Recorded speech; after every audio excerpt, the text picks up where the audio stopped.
Bienvenidos a una nueva entrega de los podcasts de fotografía e iluminación. Soy José Mercado y vamos a empezar el podcast, si no me equivoco, 30 ya van muchos.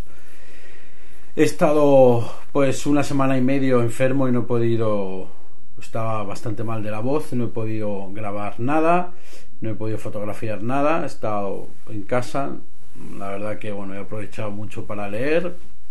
Y uno de los libros que he leído y que me han impresionado mucho ha sido un libro de José Mellado que se titula Fotografía panorámica de alta calidad. Yo nunca, no es que nunca he sido un aficionado a la fotografía panorámica. Es que no sé, era una fotografía que no me llamaba la atención. Y que a raíz de empezar a leer este libro, pues la verdad es que me ha sorprendido sobre todo el cambiar pues el concepto que yo tenía por la fotografía panorámica. Yo y mucha gente creo que pensamos que la fotografía panorámica pues es aplicable o quizá, como os digo, estaba equivocado a fotografía de paisajes, de grandes espacios en grandes ciudades, pero a raíz de leer el libro de Mellado he visto que pues tiene muchas aplicaciones. Es decir, podemos realizar fotografías de un, como he hecho yo pruebas, de un vehículo que tengamos a 1,5 metros, y con el método de la fotografía panorámica se consiguen fotos muy sorprendentes, y ya os voy a explicar por qué. Bien, vamos al principio un poco. Para el que no conozca la fotografía en panorámica, pues la fotografía panorámica se puede realizar con una toma, ¿vale? Es una fotografía siempre. Normalmente hablamos de proporciones muy anchas, no son proporciones estándar de 4:3, 2:3, sino que estamos hablando de proporciones 1:3, de 2:4, 1, es decir, fotografías más tipo el 16:9 que conocemos de las televisiones. Son fotografías más anchas y menos altas. Bien, ¿qué tiene de bueno la fotografía panorámica con composición de alta calidad? Mellado explica en el libro que él compone sus panorámicas con diferentes tomas. Explica una técnica en la que él aplica, aconseja no hacer más de 5 o 6 tomas,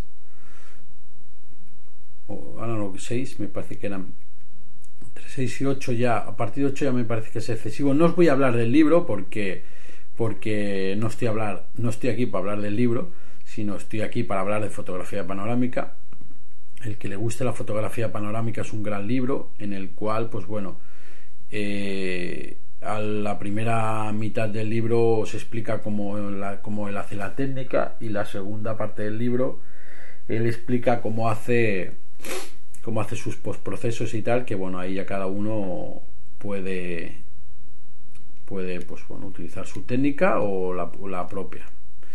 Yo lo leí, pero no me interesa tanto el postproceso, sino cómo se realizan las tomas. Y siguiendo con lo que os contaba, es decir, la fotografía panorámica son unas proporciones en las que es más ancho que alto el resultado. ¿Qué conseguimos con la fotografía panorámica?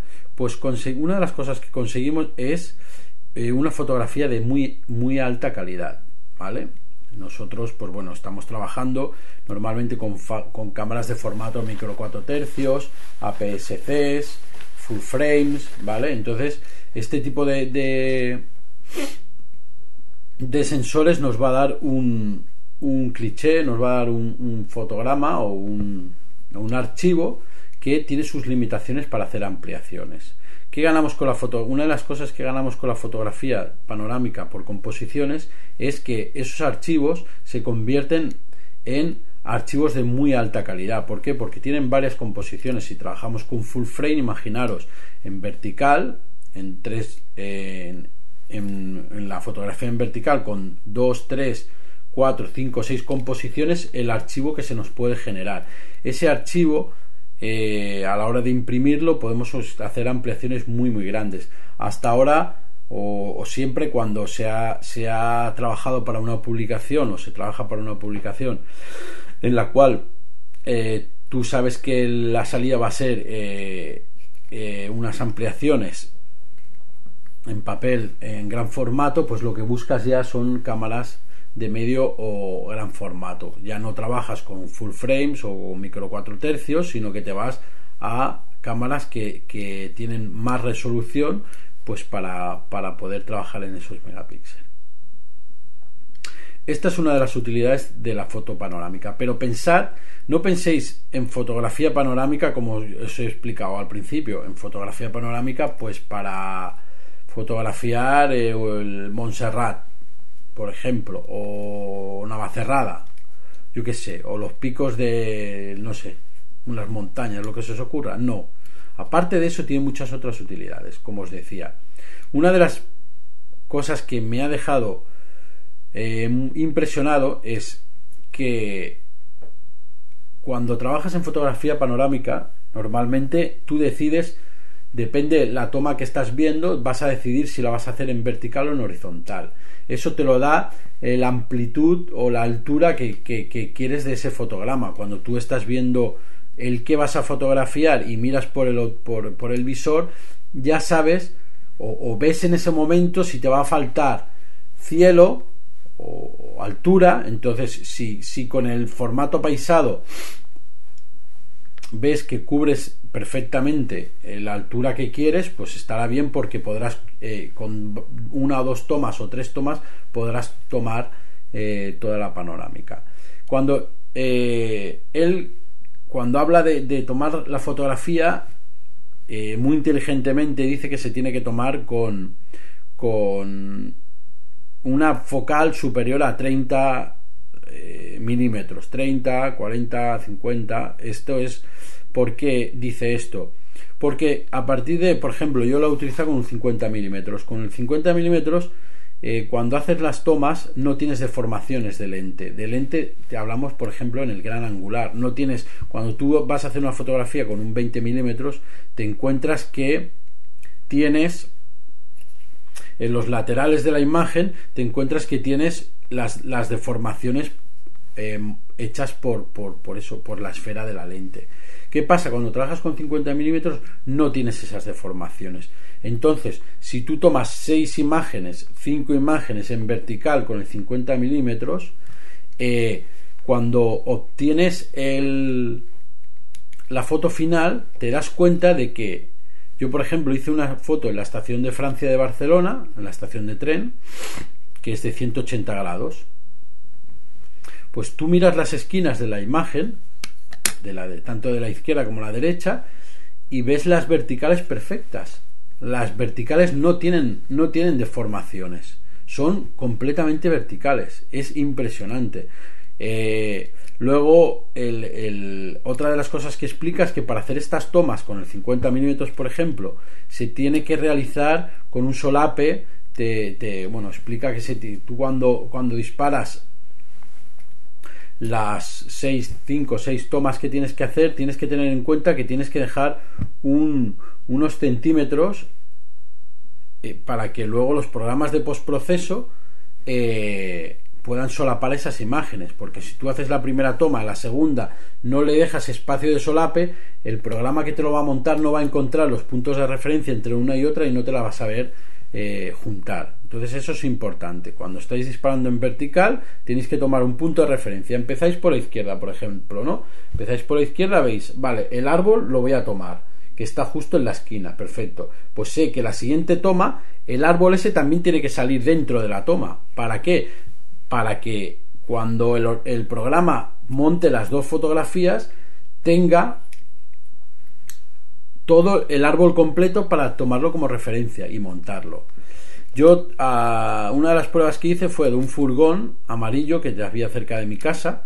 Entonces el furgón tenía el culo del furgón lo tenía cerca de mí. Yo me puse en la esquina, digamos, para que para poder ver las diagonales que hacía la furgoneta.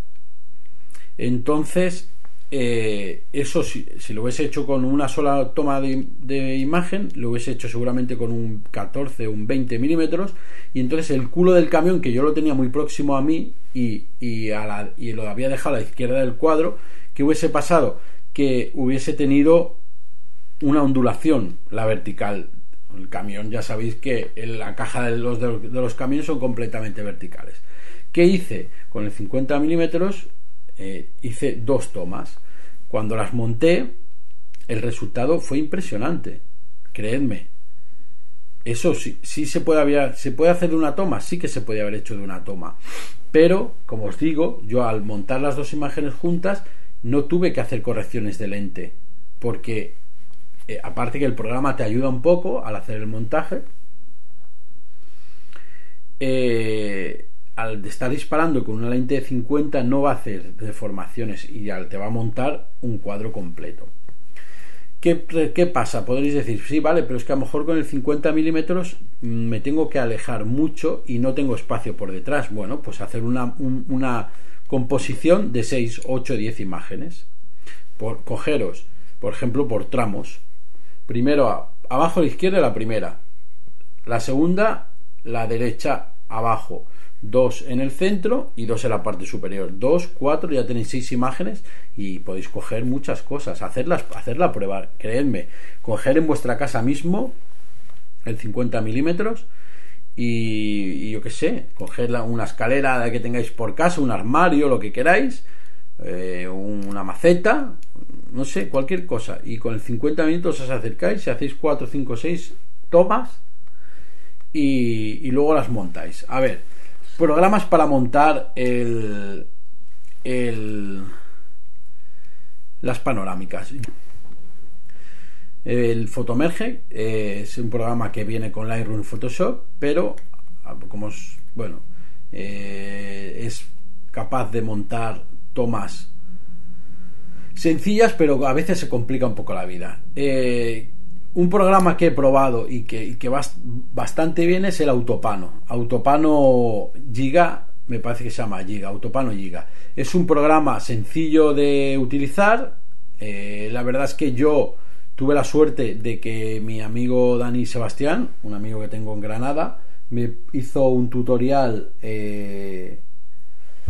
hace un tiempo, entonces me lo comentó, me pasó el link de YouTube y estuve viendo, la verdad que lo explica bastante bien. Si puedo os pondré el enlace en el blog y en el vídeo para que lo veáis. No sé cómo, ahora no recuerdo qué enlace era, pero yo os lo pondré y entonces ahí veis cómo se realiza, cómo explica él cómo se realizan los montajes de las panorámicas. Es muy sencillo y bueno, para tener en cuenta que cuando acabéis de montar la panorámica, os aconsejo que si va a ser para mostrar en las webs, en Flickr, en 500 píxeles, en vuestro blog, Facebook, lo que sea, comprimáis bastante el archivo. Yo lo que he hecho, por ejemplo, era de 254, que son mis archivos, píxeles por pulgada, lo bajaba a 72. Y aún así te sale un archivo de unos 20 y pico megas, es decir, es un archivo pesado. Si lo pongo a 254 píxeles por pulgada, me podría salir un archivo, de 200, perfectamente 200 y pico megas. Algo que cuando hagas 10 panorámicas te tienes que comprar un disco nuevo. Es otro de los consejos que os doy. Cuando estéis montando panorámicas de este tipo, pues intentar sacar los archivos con baja calidad, porque os van a ocupar mucho. Y me parece que tampoco hay más cosas que deciros. A ver, dejadme que piense. Tener sobre todo cuidado con los contrastes, de no variar de una toma cuando estéis haciendo composiciones de 5 o 6 tomas, o de una o de 2, de superior a 2, para hacer el montaje. Claro, intentar pues no cambiar los parámetros de la cámara. Siempre que tenéis que mirar que hay una luz constante. Eso sí, después, una vez realizadas las tomas en el Lightroom, las podéis igualar. Eso se hace, es decir, antes de exportarlas autopano o al photomerge de Photoshop, se intenta pues que las fotografías tengan el mismo balance de blancos, la misma luz, todo, ¿vale? Entonces el postproceso se le hace un postproceso muy parecido a todo. Como en realidad te estás tomando una toma que vas a tardar 4, 5, 6 segundos en hacer las 6 tomas, no vas a tardar mucho más, la luz no va a cambiar mucho. Entonces tened cuidado en sitios que la luz sea muy cambiante, que las nubes estén muy en movimiento. Ahí tenéis que ser más rápidos e intentar pues eso, fotografiar más rápido. Luego él explica, en el libro Mellado explica también cuando se toman las fotografías de alta calidad, tiene con cámaras de gran formato, pues tiene un calibrador que, bueno, él lo explica. Si os compráis el libro lo veréis.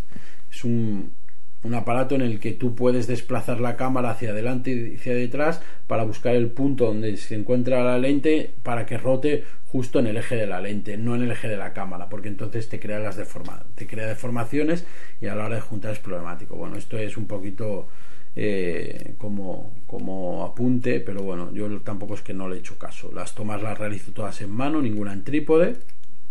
Y si algún día hago alguna prueba en trípode, pues la pondré en el blog y bueno, y espero que la veáis y que os pueda ser de ayuda.